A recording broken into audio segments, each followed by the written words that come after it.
Well, good morning, everybody, and welcome to the Mount Vernon Triangle Community Improvement District Annual Meeting. This year, we're conducting the meeting in a bit of a hybrid format. We have some folks that are here in person, all appropriately distanced and masked, and we have others that are online joining us. Welcome to all.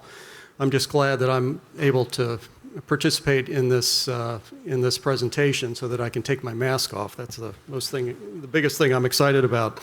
We have a lot of information and content that we want to share with you this morning.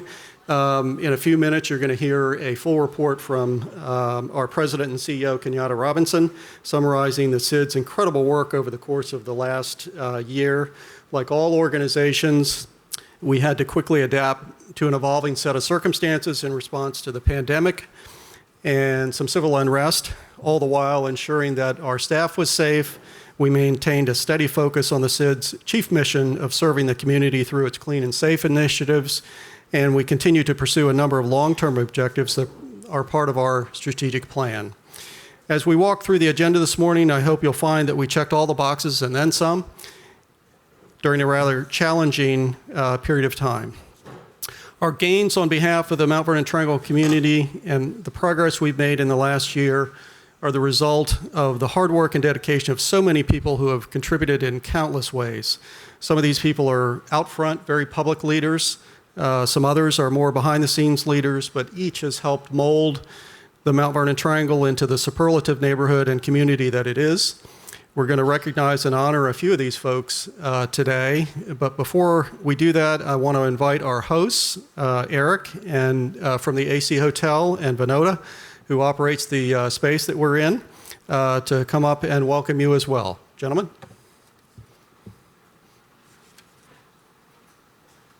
Hi, everybody. Thank you so much, and thank you so much, Brooke. Appreciate that. Welcome, everyone. I hope you're experiencing this beautiful space. A little bit about the AC Hotel as a brand. AC are the initials of the founder of the organization. His name is Antonio Catalin, a Spanish businessman who decided he wanted to have a new way to hotel. So what he did was create an environment with a little bit of European sensibility and luxury amenities without the luxury price tag. So we're very pleased and happy to have this fantastic facility as an anchor in Mount Vernon Triangle, and this fantastic facility that you're looking at right now, which is soon to be available to the community and private events, which will be managed and taken care of by my good friend Vinoda. So I'll have him say a few words about this environment. But thank you again. We're so glad to have you all here, and we look forward to welcoming you here for cocktails and food. Thank you. Thank you, Eric. So my name is Vinoda Basnaika. I'm the principal of Versus. We are a hospitality group in DC, and even with the masks, there's a lot of familiar faces in the room. But we sort of pride ourselves in finding unique spaces, and kind of, I think, the ethos of our company, which is why we actually had such a good collaborative relationship with the AC Hotel, is that we're about creating spaces with a soul and with a personality, and without which is similar to the sort of the brand identity of AC, without the pretentiousness. So this space, I think, it's going to really be very unique in DC, and certainly we're very, very excited to be in this neighborhood because we think it's a perfect fit in this neighborhood. The vision for this space is it's going to be a high-end tapas bar and sort of lounge with an indoor-outdoor space. All the walls that you're looking at, the black, are all actually accordion doors, so they all fold in. So when you come out of the elevator, you'll be experiencing a completely indoor-outdoor space. You can see the bar is sort of built to be both indoor and outdoor at the same time. So it's going to be a really unique kind of space in DC, and it was based on a design that we had seen in other markets, but it just hasn't been done in DC with this completely seamless indoor-outdoor. And we could not be more excited to have you guys here because we really want this space in general to be a place where everyone in the community can come and feel at home and always experience this place as part of a community and as a sort of a big contributing member to the society, so to the community. So that's why we could not be more excited to host you and really appreciate you guys coming. If you have any questions, anything, always feel free to reach out. Thank you.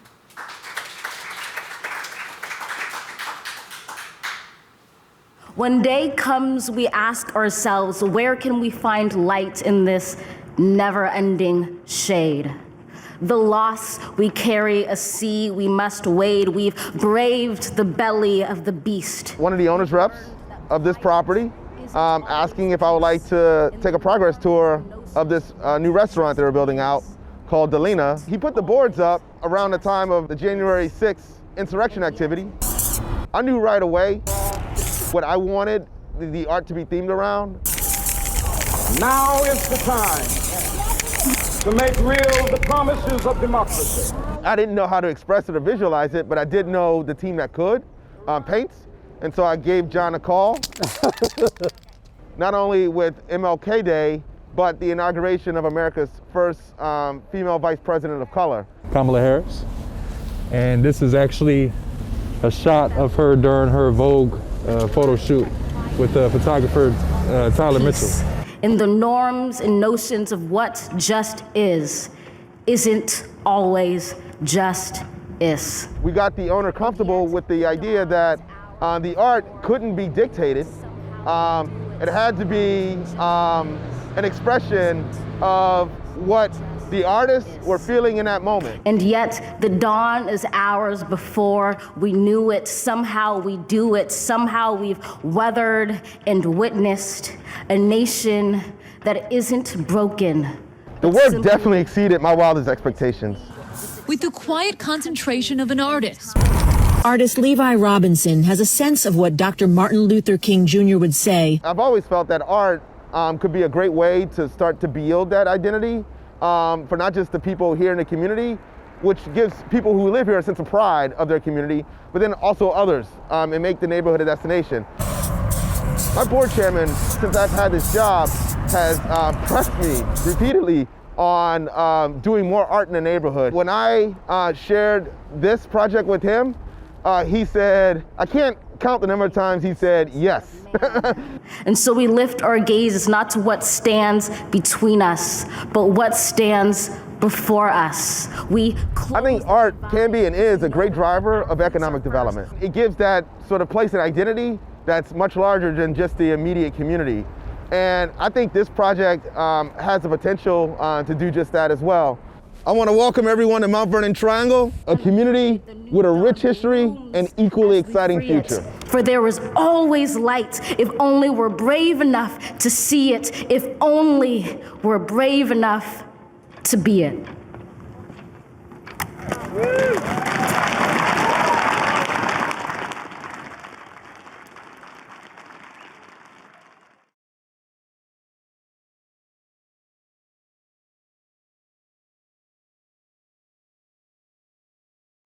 Well, good morning, everyone. It's so great to see everyone here today as we celebrate the accomplishments of this organization, which, as Burke mentioned, is the aggregate cumulative effect of so many people, both in front of the mic and behind the scenes, to keep this organization, this neighborhood moving in the right direction and moving forward. I thought that video, by the way, it was really cold that day when we did that video, but I thought that video was probably the perfect sort of scene set for this conversation we're going to have today and the theme of this annual meeting, which we're calling People, Place, and Progress, with the emphasis on the word progress. Because despite the past 18 months where we have had this bit of a stall in some of the progress we're making, we continue to move forward, we continue to look forward, and we reflect on our rich past, but as we say, our equally exciting future as well. Before I get into the substance of the remarks, I'd like to recognize a few folks. First, our council member, Charles Allen. Thank you, council member, for being with us this morning. And ANC Commissioner Kevin Rogers. Commissioner Rogers, thank you for being with us as well. And I know there may be a few others who will be joining us a little later on during the presentation, and many of you are online as well. I'd also like to thank our hosts at the AC Hotel for this wonderful space, and appreciate you sticking with us through all the twists and turns. And there were quite a few as we worked to finalize the meeting. And the same goes with our partners at Optum Video, and I'm Alice Ash, who helped us design and finalize our annual report. I also like to recognize Assistant Chief Kane. Congratulations on your promotion. and Officer Green, Officer Toby Green, who you can see in the neighborhood, helping to keep us safe here in the neighborhood. So thank you, Toby, for being here. So this now marks my 6th, hard to believe, State of the CID address to stakeholders. And for those of you who've seen my previous remarks, you know that I like to use a lot of charts and graphs and numbers and statistics to help prove out the tremendous growth we've had as a community and organization in fulfilling the vision of our framework Mount Vernon Triangle Action Agenda. But my remarks this morning actually are going to be relatively brief. For one, a lot of what I'm going to tell you or could tell you, it's already documented in the annual report that you all have access to, and it's also online at this point. But we want to be sure we're able to get to this relatively robust agenda that we have planned in the hour we have together this morning, and so we certainly want to leave time for that. But as I thought through the substance of the remarks that I plan to give this morning, I couldn't help but think about the many times I'll be stopped on the street or at our Saturday Fresh Farm Market or at an event. And boy, I'm looking forward to doing more events really soon. And I'm asked many times, how are things going in Mount Vernon Triangle? And my response is always the same: you tell me, how are things going? Because everything we do is in direct response to the needs of our stakeholders, and which is why I have confidence in saying that the state of the CID and our community is as strong as it's ever been. First, I want to just direct everyone who's online to where you can find our annual report. If you go to mountvernontriangle.org and drill down into the About section, Publications and Reports, Governance, Annual Reports, you can find a report there, and you'll be able to view it and follow along. But with respect to what our community and our stakeholders think about us right now, this is from our 2020 perception survey, and this was taken during the middle of the pandemic, late 2020, early 2021. And we had 1,214 people respond, significant response rate, significant engagement, which is a 33% increase compared to the previous record-setting mark in 2019. And 87% of respondents rated the Mount Vernon Triangle neighborhood as clean or very clean. This is a statistic, 80%, 4 out of 5 people we've reached every year since 2014, and even last year was a 3 percentage point increase from 2019. And I will say that every bit of cleanliness that you see on our streets is a result of the hardworking men and women of our clean team, and I think everyone should give them a round of applause.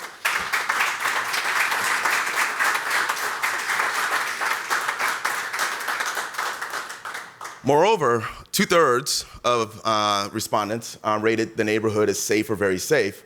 This represents a slight drop. The last 2 years prior to that, we were at 75%, which is, I thought, a phenomenal statistic, for an urban community. But I do note that we didn't specify whether or not safety was relative to crime or perceptions of public health, which we know to be very significant for many people. So I do want to caveat that. And then a statistic that I'm very proud of, because it paints a picture of the social health of our community, is that 60% of respondents state that there's a strong sense of community in Mount Vernon Triangle. And that statistic continues to go up every year.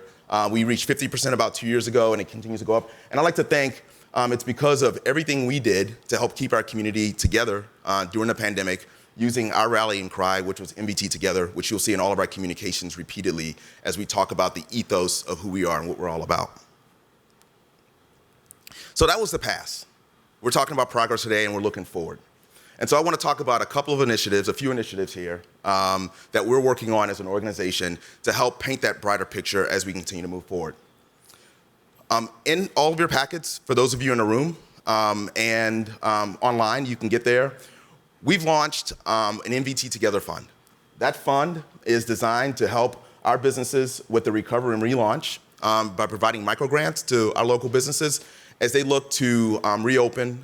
There are lots of costs to running a business. I mean, even reprinting new menus, for example, even though a lot of them are doing QR codes, there are costs to printing new items or doing updates to the website, SEO, search engine optimization. And so we're actively soliciting donations. I'd like to take a moment to thank 2 organizations that have made significant contributions to the fund so far.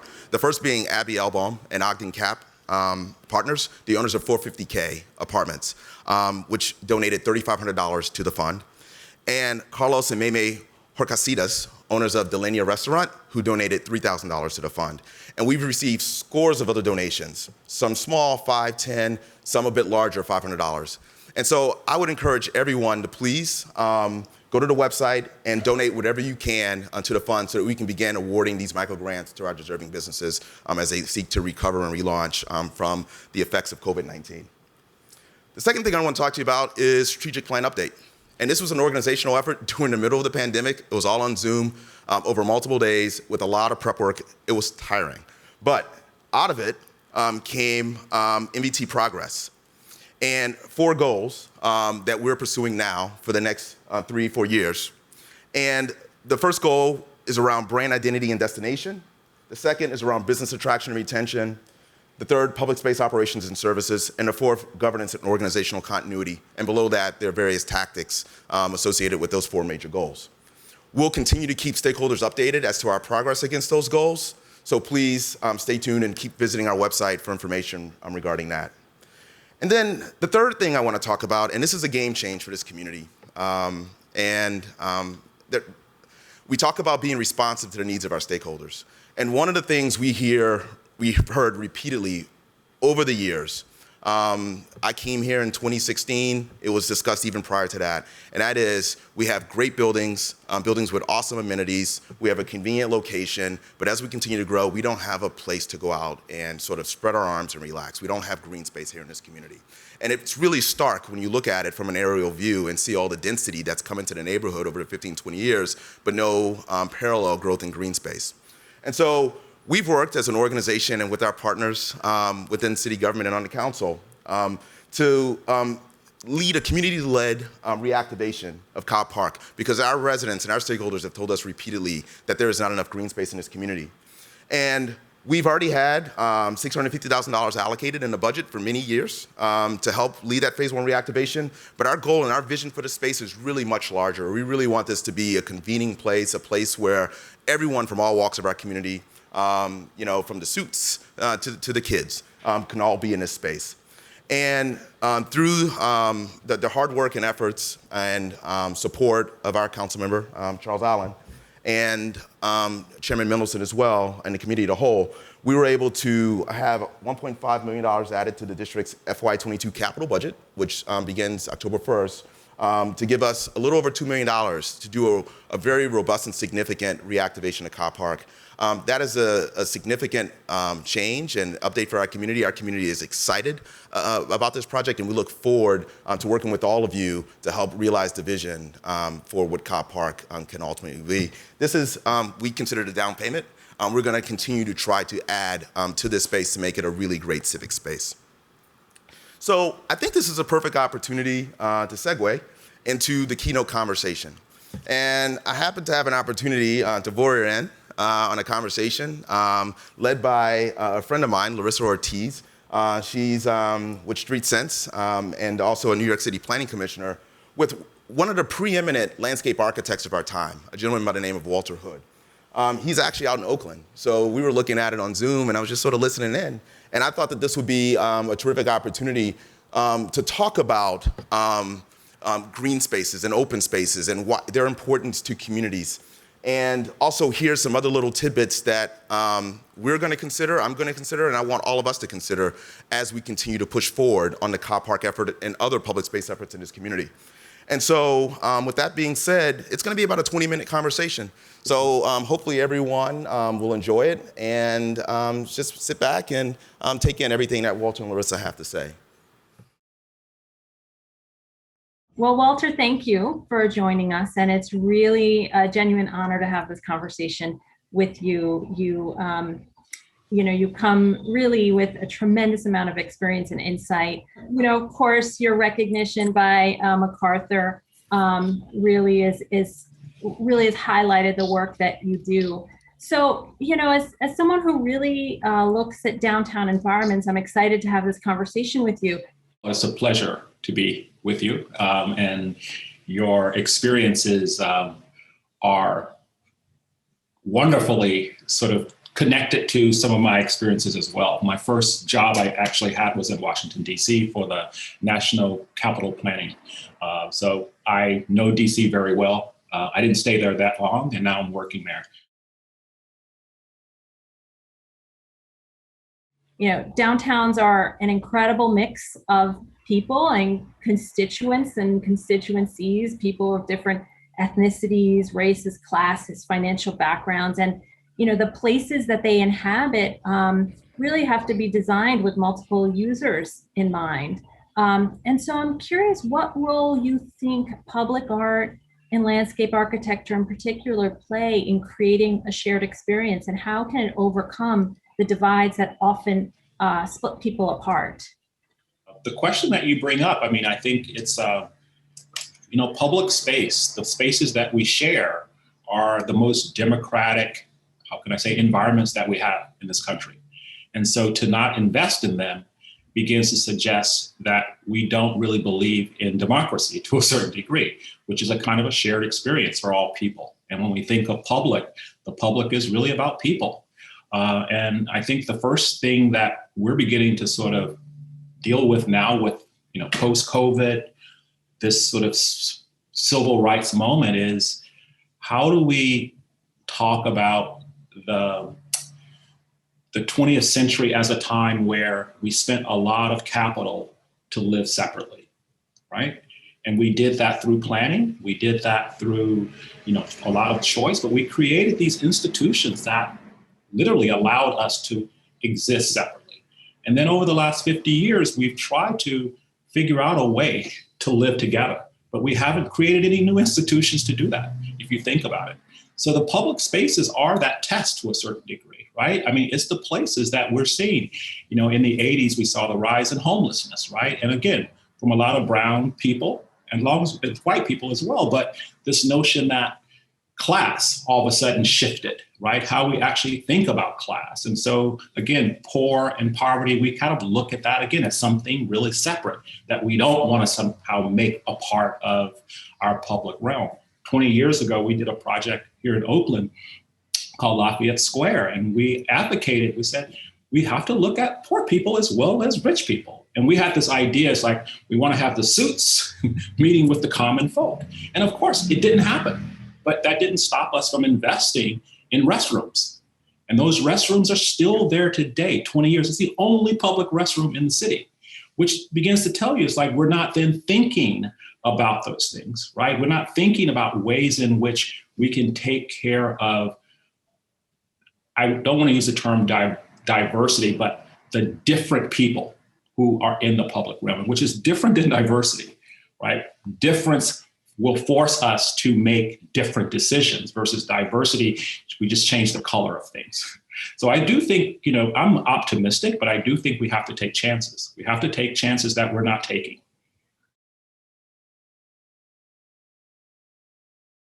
I'm curious about your process for determining, how to respond to these different constituencies. Who's at the table? How does a place get developed and defined in partnership with communities? And could you speak to how you think about the role that communities play in public design? It's, I always tease my students about this sometimes when I'm giving a presentation at a college or say, there's Walter cares about people. And I'm like, no one else cares about people?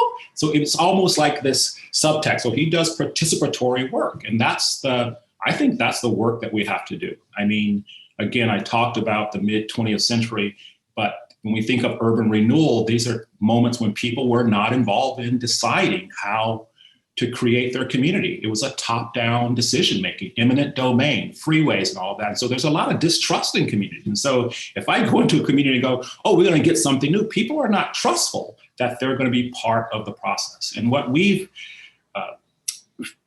I wouldn't say figured out, what we challenge ourselves to do. Every community is unique, every community is different, and we come up with different ways in which to engage the community. We're working in St. Louis right now on a 1-mile trail through a Black neighborhood, and we're using, music and religion as a way to talk about design. We have a call and response, we have crossroads, we have multiple rhythms, but it's a way to get people to say, wow, they're going out of their way to think about us in a different way. So we never do the same process twice, right? We always give people scenarios, like we're working in San Francisco now in Freedom West, and our client was surprised that we said, no, we want to make 5 big models, and we're going to have 5 different scenarios based on 5 speculative ideas, heroes, towers. And they're like, wow, we've never thought about it that way. But again, looking at communities and saying there's something here, and we just need you to sort of see it. And in a way, we're trying to, again, see that people, that they can take us serious in that we want to invest in them. And we want to invest in their ideas and their spirit. And as a designer and an artist, I can't do the work without people. I mean, I can make work in my studio, but it's going to be only Walter inspired.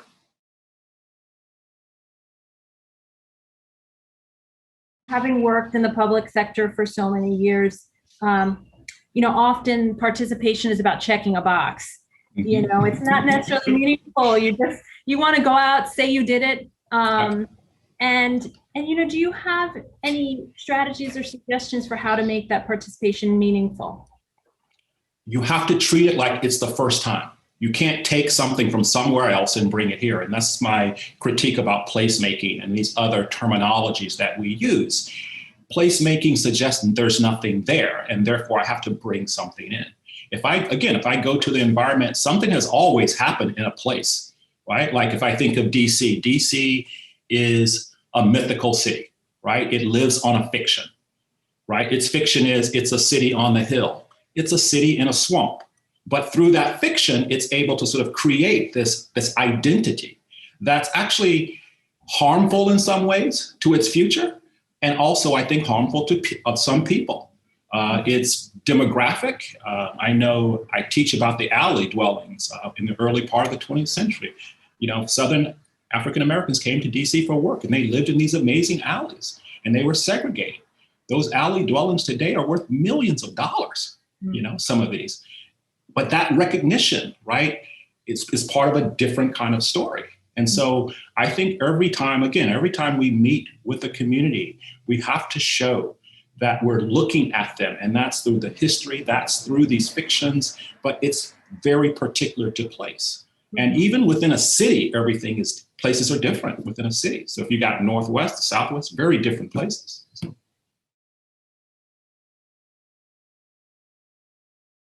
It sort of brings up a question, how do you determine whose story gets told here? And for those who may not be familiar with your work, you often state that your work exists at the intersection of history, culture, and I love the term place remembering. So as a practitioner who conspicuously and consciously weaves stories into the substance of your work, how do you determine, what gets put in and what gets left out? I love the example of Cobb Park in Mount Vernon, where, it might have been named after one of the first female Black officers in the city, but, we don't know that story. So could you talk to us a little bit about how you define the story that gets told through your work and what ends up in and what ends up out? Yeah. Well, that's easy for me. I mean, I'm a Black man in America. And so in a lot of places, my ancestors are never remembered. And that's just been a challenge for me to kind of take on, bringing my ancestors, to life in place. And that's just me as one voice. There are other voices out there that can exhume other ancestors that might be particular to them. But for me, it's been, just starting out even in design and reading through the history books, it was never really about me or my ancestors. And at a certain moment, I was like, well, why is that the case? And just thinking in different ways. And again, whether they're mythical ways or whether they're just real concrete history, I do think we can imbue spaces with stories and narratives that help us kind of think about democracy, think about difference. And I just think we just need other stories. We have a lot of stories out there in the environment, particularly in DC. You can just walk around DC, there's stories everywhere, but there are not a lot of stories of our stories. They're not, we're working on the tidal basin, and I didn't know the tidal basin when it first was designed in its third imagination, it had a beach, but the beach was segregated, and it was segregated. And then people wanted to integrate the beach. They got rid of the beach, right? And so it's just like, wow, that's a great story, And so part of our design we were doing for the tidal basin as part of this think tank, we said, okay, let's talk about swamps. Let's talk about the hush harbors. Let's talk about, all of these kinds of spaces in which my ancestors inhabited, so that we might bring some of these things to light. And it's not going back and critiquing, but it's just kind of imbuing places, right, with other ways that people might see them. Theodore Roosevelt Island, I didn't know anything about the island, but evidently a lot of the during the Civil War, a lot of the Black soldiers had to live on that island because of fear of being killed by other white soldiers. And so these are the kinds of stories that I'm interested in bringing out because they just make our history much more complex. And complexity to me allows us to basically, again, be more diverse as a culture. Yeah.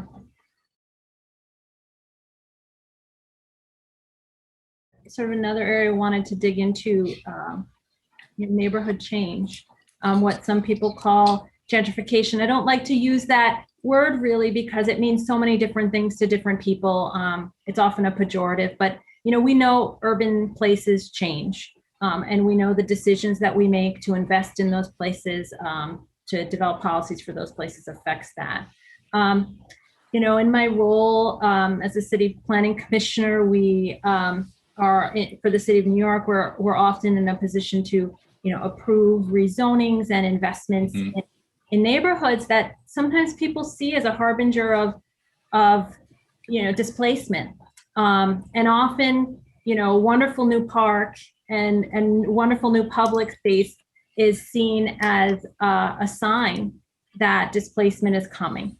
And so communities of color are often resistant to improvements, at least in my experience. And how do we disaggregate these two things? How do we prevent some of the negative impacts that communities might perceive or feel as a result of improvements to place? I mean, that's a tough question. And I think a lot of communities are trying to deal with this issue of, how can I say, disinvestment in a place that we've completely disinvested in for like 100 years. Like all of a sudden, one little investment is going to seem very strange because all you've been doing is not investing in me. So I'm going to be very weary of you doing anything. But I do think we have to start at the basic level of getting people, again, I go back to this thing of democracy, right? There's an article in the Times today about, well, why are wealthy people, why do they get more trees than poor people, right? And they did the survey of just looking on a satellite. It's like, the suburbs have more trees than, like, we know that because we haven't invested. So one way is just simple things like we can invest in planting trees, right? Just to start on these baseline conditions to get people to see that we're thinking about them.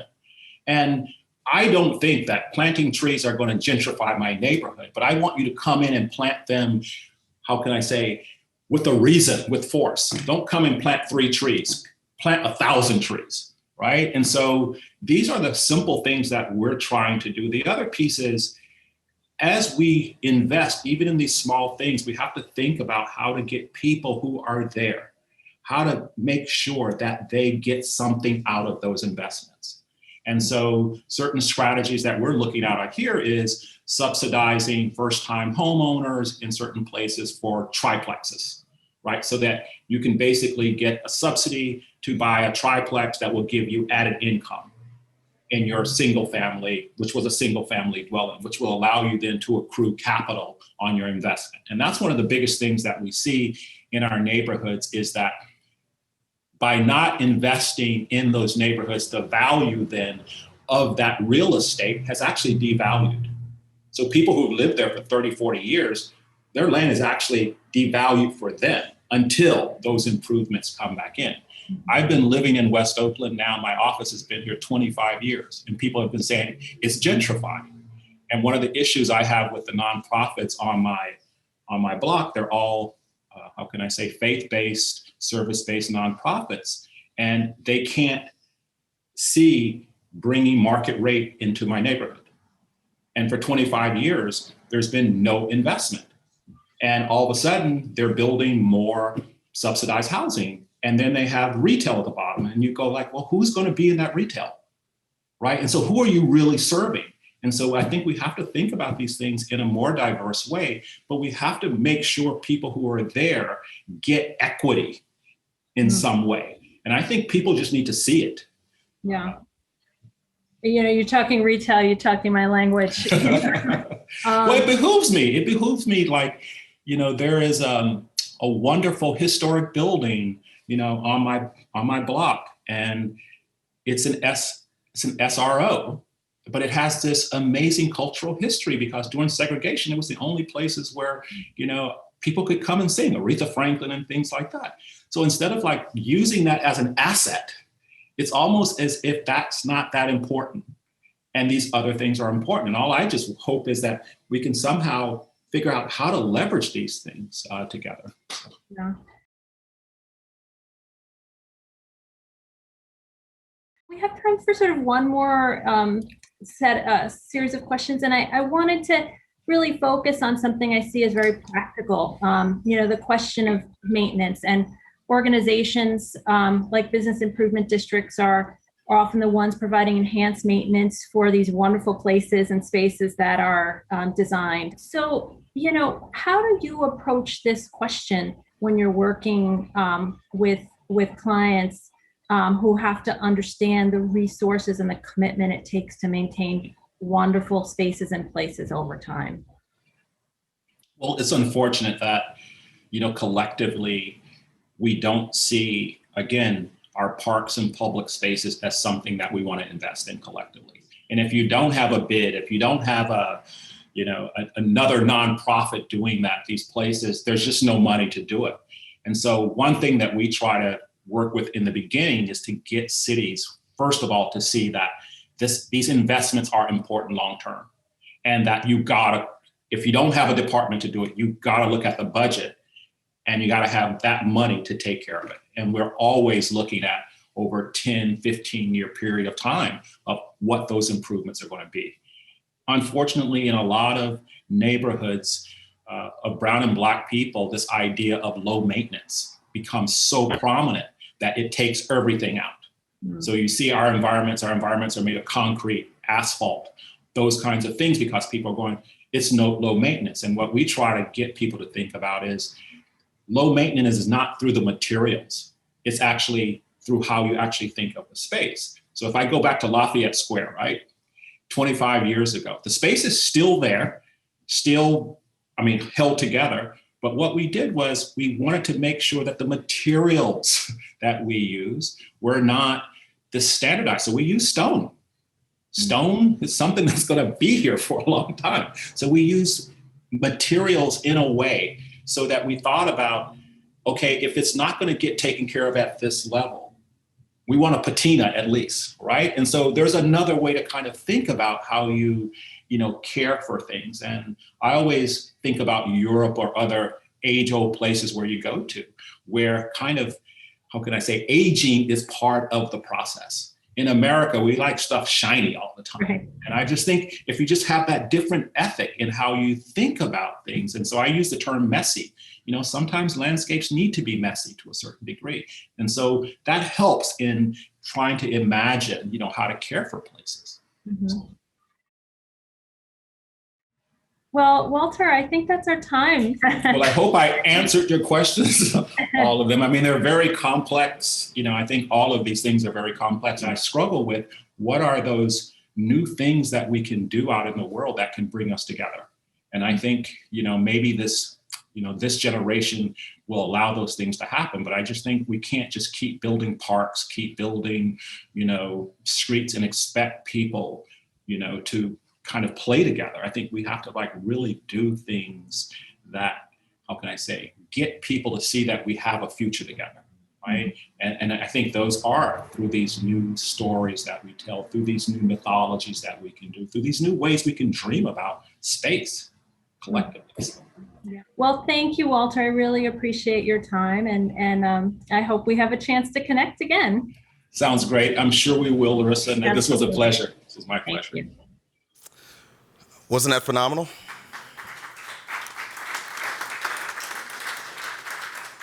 So we're really lucky to have as much time of Walters as we did. I personally want to thank my wife for helping to set that up and arrange that. They're working together on a project at Howard University. And so, Walter was able to provide us with his time to give us those nuggets as we move forward and start thinking about activating and, reimagining these spaces in our city. And then also working with the community, right, and make it a community-led intervention in order to do that. So, and I'd be remiss, did everyone see that kid in that video? You missed it? All right, that was a cute kid in that video. And so I just wanted to make sure everyone saw that. And then finally, there was a lot more. The hardest thing was deciding what to keep and what to cut. That conversation lasted for about 30 minutes. And so it was so rich. If anyone wants to see the full uncut version, just email me. I'm happy to share it with you because he really said a lot more. And it was so contextual and so relevant and topical at this point in our evolution as an organization. We're now going to transition and recognize the folks who are really the soul of our organization, the Clean Team. We talked about them earlier, but every year we give awards to the top performers, and so we have a little surprise. But first, I want the team to cut to the video to give a little exposure to one of the newest members of our team and the first female Clean Team ambassador, Wendy.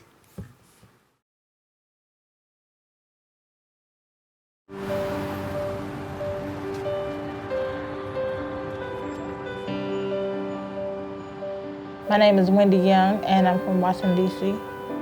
Growing up in D.C., I like to be with the in crowd, so I hung out in the projects. 10 years ago, I went to prison. I had a real bad car accident. I was drinking, smoking PCP, and due to that, 2 of my friends lost their life. So I knew I had to come home and do the right thing to be a better me. After 10 years, I came home to nothing. I was homeless for 1 year and 2 months. Things started getting better April 1st, 2021. Once I got really willing to work, and I was trying to move in a new apartment through my social worker. I didn't know where I was gonna get the furniture. I didn't know where I'm gonna get the table. I didn't know where I was gonna get anything. All I just knew I was gonna have keys to an apartment to call my own. There you go. Really willing to work and furnish my whole house for me in less than 2.5 hours.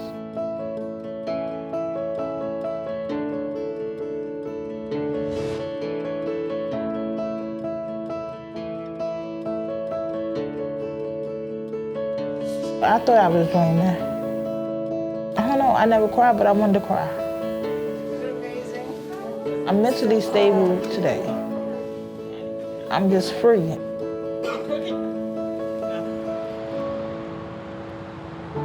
I love my job. I love the Clean Team. They give me a chance to challenge myself, and I like the challenge. I love doing my trash can. I like sweeping the curbs. I like when people just walk up and say, "Nice job, you're keeping the community real nice." It meant a lot to me that someone noticed me today. The people in the community appreciate me just as a person. They notice me as being just who I am. I think people donate to really willing to work in because the team is keeping the community clean.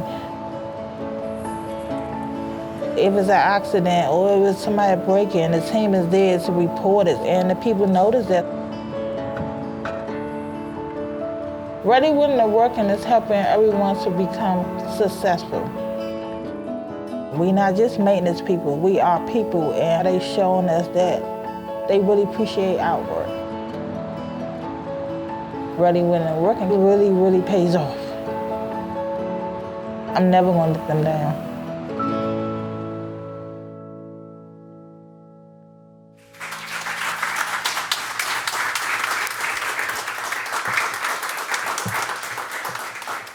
Wendy, congratulations. I feel a certain way every time I see that video, and I've seen it about 10 times now.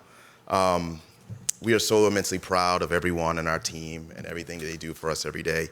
Andrew, you want to come on up for this part of the presentation? So just some context here, Ready, Willing, and Working is part of the Capitol Hill Business Improvement District. They also run Clean Team contracts across the city. Social distancing, please. Yes. They run clean team contracts across the city, and so we're working with them now as our clean team services provider. It's public-private funded. Some of our stakeholders through BID taxes, SID taxes, and then through the district government, through the DSLBD, Department of Small Local Business Development.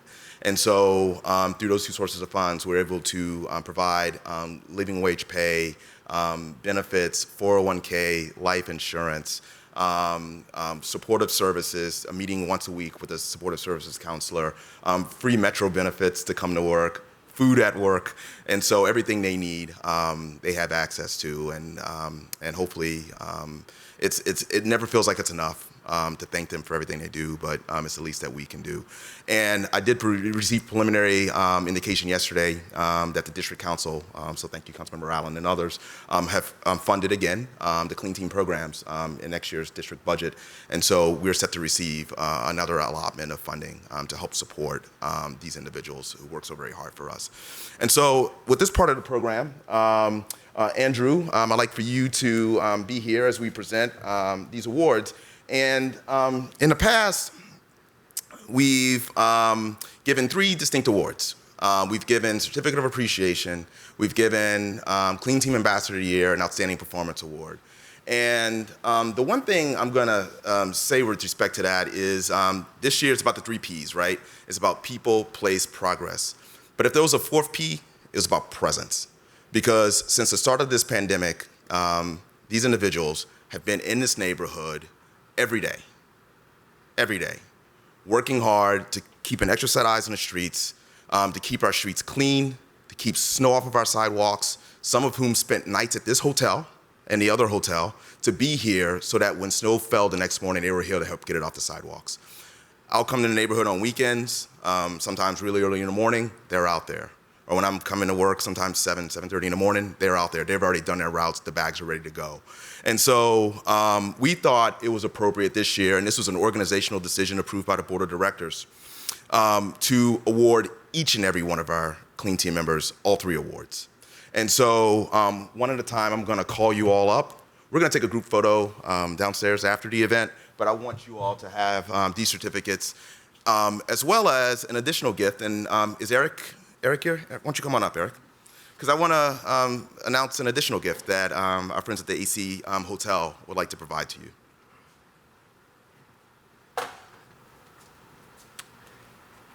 Okay, so thank you, Clean Team. You guys are fantastic and awesome, and we see you out front taking such good care of us, and it really reflects well to the guests that are coming to visit our community, stay at the hotel, to see such dedication and your friendliness and happy faces. So in addition to the awards you'll be receiving from the organization, the AC Hotel would like to give each of you a complimentary one-night stay here at the hotel. So we're going to give you certificates that you can use anytime you want. Just give us a call and bring a friend or a loved one and come and enjoy the hotel on us. We really appreciate all that you do.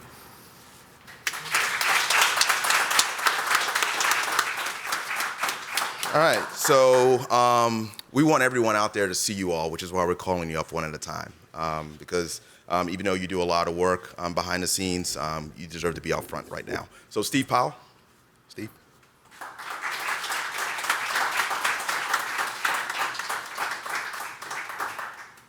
Thank you.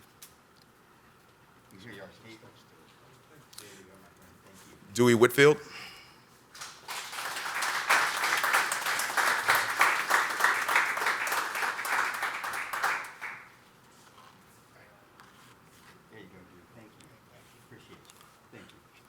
Ronald Jacobs.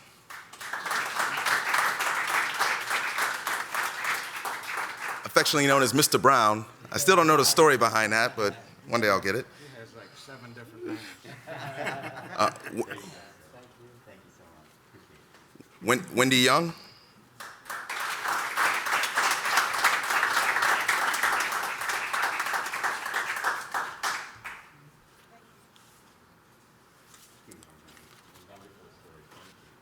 Sam Wilkerson.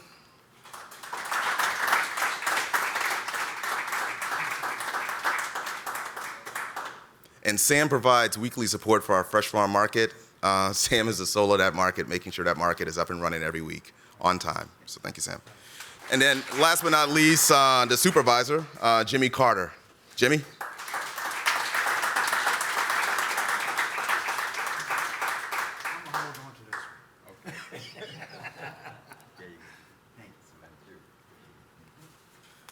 Thank you, Andrew. All right. Another round of applause, please.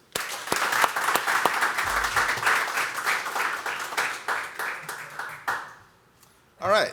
Moving on to some awards we want to provide to our stakeholders and partners as an organization. And in thinking about the Stakeholder of the Year award, we think back to who we are and what we're all about as an organization and as a community. And one of the words that comes up repeatedly, whether it's in focus groups, and it's what we desire to be, but then also reflected back to us when we do like Women's History Month and we do profiles of some of our business owners, and we ask them, describe what's one thing about life in MVT that's most meaningful to you. And the word that we hear very often is Mount Vernon Triangle is an inclusive community. And I believe that's true. And moreover, we have people in our neighborhood who care immensely about inclusivity and who are willing to stand up and use their voices when there are threats to that level of inclusivity. Earlier this year, maybe some late last year, we unfortunately, as a country, as a society, as a city, saw very disturbing rise in the amount of hate crimes and hate against members of our Asian community and our Pacific Islander community. And there were two stakeholders who are in our community who used their voices, whether on social media or whether through platforms such as Chefs Against AAPI Hate through their dinners. And I've had a few of those dinners, and they were quite delicious to help raise money. And we thought that this year that we award two awards, not just one stakeholder, but two stakeholders. And for their efforts in using their voices and using their platforms to help bring our community together and express to everyone, whether it was here in DC or nationwide on Good Morning America and the Today Show, hate has no place in our Mount Vernon Triangle community.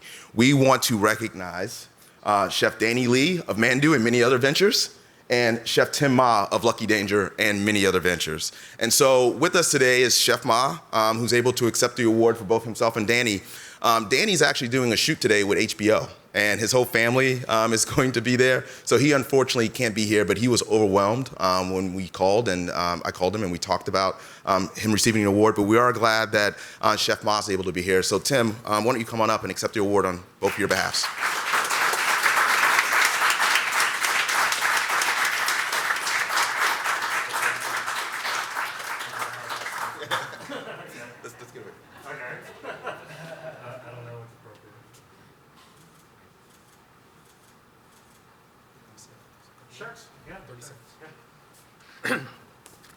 Hi, everybody.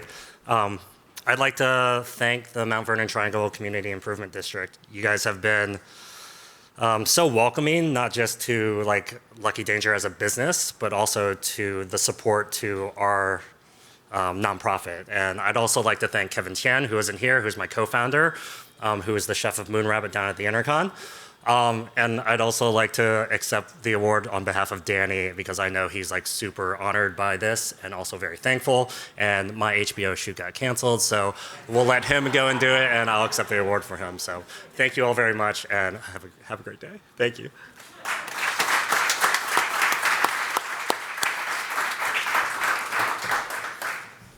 And for our next award, Community Partner of the Year award, we talked earlier, there was a pretty big move that happened for our community moving forward. It reflects years of hard work on behalf of so many people to help make this happen. And throughout it all, this was one of the first things that was on my agenda when I joined the organization in 2016. I remember my first meeting in the office of the council member, and we talked about a few things that were high on the list, such as the mid-block crossing, which happened. A few other things which happened. And then a couple of weeks ago, sort of the fait accompli finally happened. And I'm gonna say it wasn't easy. And it wasn't easy because, it was a pretty big, decision. And we had to really express and marshal the support of our community to show that, no, there is a lot of community support for what we're seeking to do as a community. And then once we got to that point where the case was clear, we had nothing but strong and solid support from our ward council member in making this happen.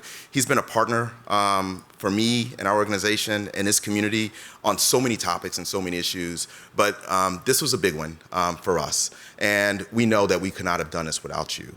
And so, as I expressed to him a couple of nights ago over email, I said, I've wanted to give this award to you, many other times in the past, but there were always such great competition for this one award. But it was clear this year, and it was a very easy decision. And so it really gives me a great honor to award our Community Partner of the Year award to Ward 6 Councilmember Charles Allen.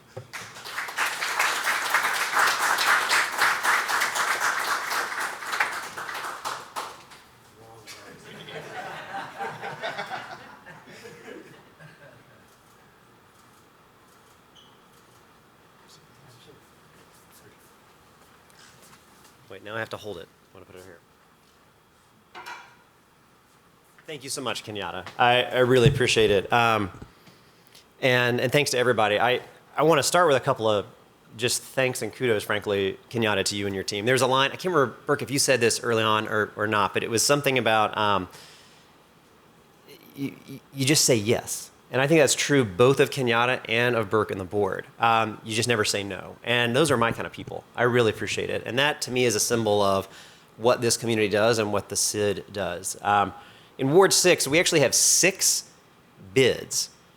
We only have 1 CID. And I've talked about this before at these meetings, that having the intentionality of a focus on community is just a phenomenal thing. And it sets, I think, the Mount Vernon Triangle CID apart from others. And I'm really grateful for just that intentionality and the hard work there. It also means that we bring so many people together.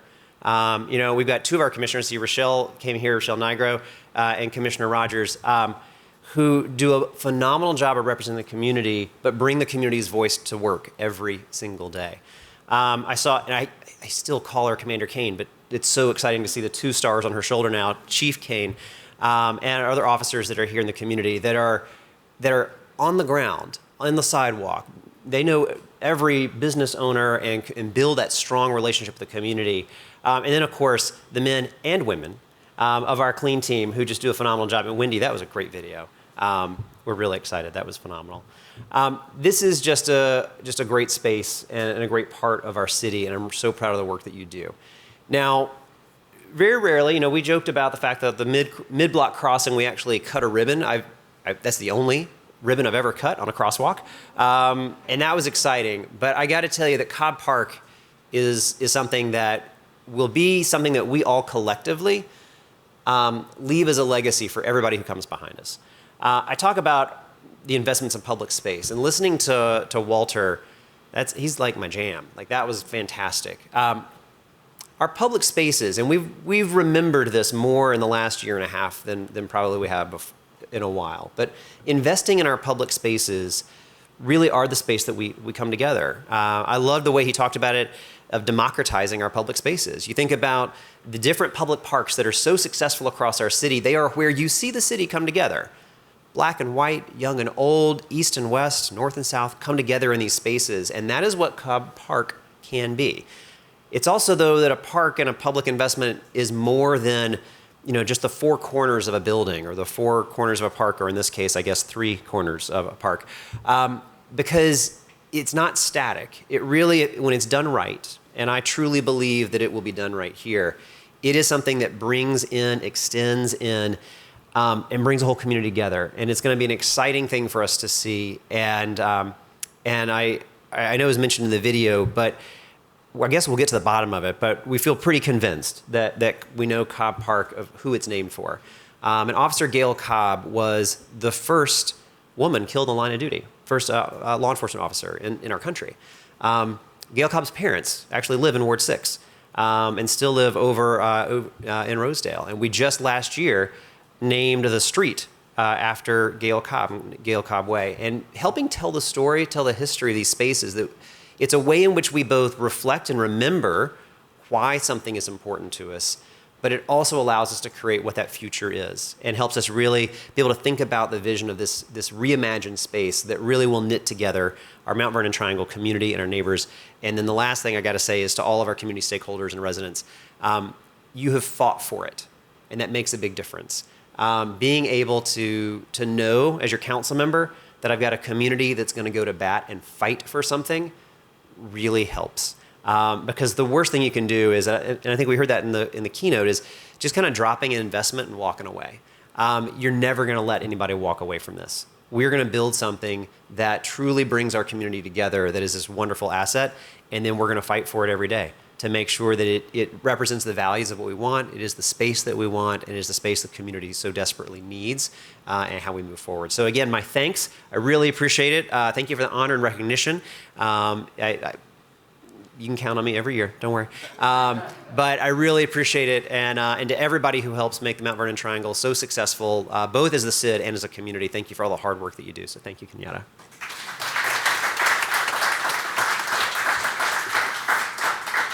All right, so we know we're right at about time. We do have a couple of bits of board business just to take care of. This is a board meeting that's just open to the public.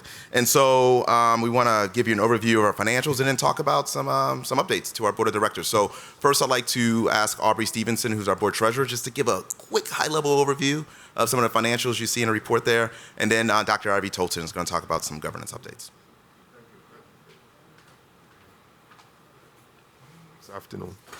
Good afternoon, everyone. My name is Aubrey Stevenson. I prepared a copy of the annual report. And if you turn to page 16 and 17, you'll find there the financials for the Community Improvement District, Mount Vernon. On page 16, we speak about the statement of financial position, which tells you the status in terms of current assets, liabilities of the organization. The total current assets is $764,000 in 2020. It's an improvement from 2019, which was $653,758. The liabilities section, you see $344,000 for 2019 and $411,000 for 2020. The net asset position, or the liquidity position, is $585,000 in 2019 and $556,000 in 2020. On the next page, you'll find a statement of activities and changes in net position. That shows the revenue versus expenses. Revenues for the year in 2020 was $1,072,000. In 2019, the total amount for 2020, when you include donors and without donors, was $1,072,000. For 2019 was $1,148,000. The expenses, total expenses in 2020, $556,000. 2019. When you subtract the expenses from the total revenue, give you a net position. And the net positions was $556,000 in 2020 and $585,000 in 2019. Below you find changes, cash flow operations, shows how the cash was being used. And it tells you how much funds went out and how many funds came in and how they were spent. If you have any further questions, I'm here. Thank you.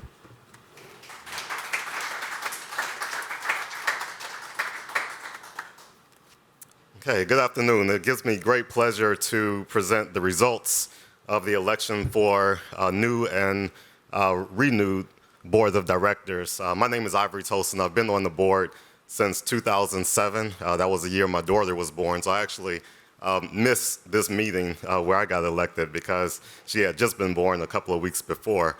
My wife is right there in the audience, Marcella. So I've been through 3 different executive directors and presidents, and Kenyatta, you might be happy to know that you are months away from being our longest serving president. Bill McCloud was 6 years and 7 months. So hang in there. All right, so the ballots have been submitted, 25 out of 40 individual votes and that represents 57%, representing 73% of all proportional shares, which is a good representation. The following candidates have been approved for a 3-year term on the Mount Vernon Triangle Community Improvement District. First, we have Bishop Ronald Demery, who's a pastor of Bible Way Church. Abby Elbum, the principal of Ogden Cap Properties. Tessa Hall, Director of Construction, Dante's Partners. Erich Hosbach, Director of Sales and Marketing for the Ace Hotel. Rahul Vinod, the co-owner of Rasa, and Drew Turner, Senior Development Manager, Douglas Development. So let's all welcome them to the Board of Directors.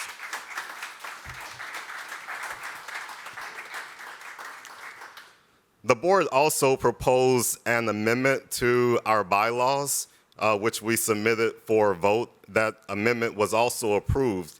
And that amendment was to allow directors to appoint alternate directors to the board. So this was so that some of the directors who had a lot to bring to the board but did not think that they had the capacity to attend every meeting would be able to assign suitable replacements for certain aspects of their board obligations. So this was approved by 69% of our proportional vote, so that amendment has passed. Thank you all so much for participating, and thank you, Kenyatta, for your leadership. Thank you, Burke, for your leadership, and enjoy the rest of the program.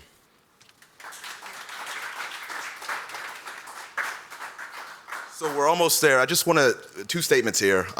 One, wish a fond farewell to Tessa Velasquez from A Bake Joint. She just completed her 3-year term on the board, and she's now doing great things in New York City. And so Tessa will be departing the board, but we know that she'll always be close with us, and The Bake Joint's always here. We can't wait to start doing those events at The Bake Joint again, those coffee hours. And the second thing I want to say, too, is that we do have some non-exempt properties, properties that are exempt from taxes and therefore bid taxes. But for the first time, we have 2 properties actually, DC Bar, that submits a voluntary payment, but then one of our faith-based organizations. And I just want to recognize Mount Carmel Baptist Church for their voluntary contribution to our base. We know the right to vote is something we've fought very long and hard for, and I just think that that's a tremendous honor and statement of confidence in the organization that Mount Carmel Baptist Church was willing to pay into the bid tax program. So thank you very much, Elena.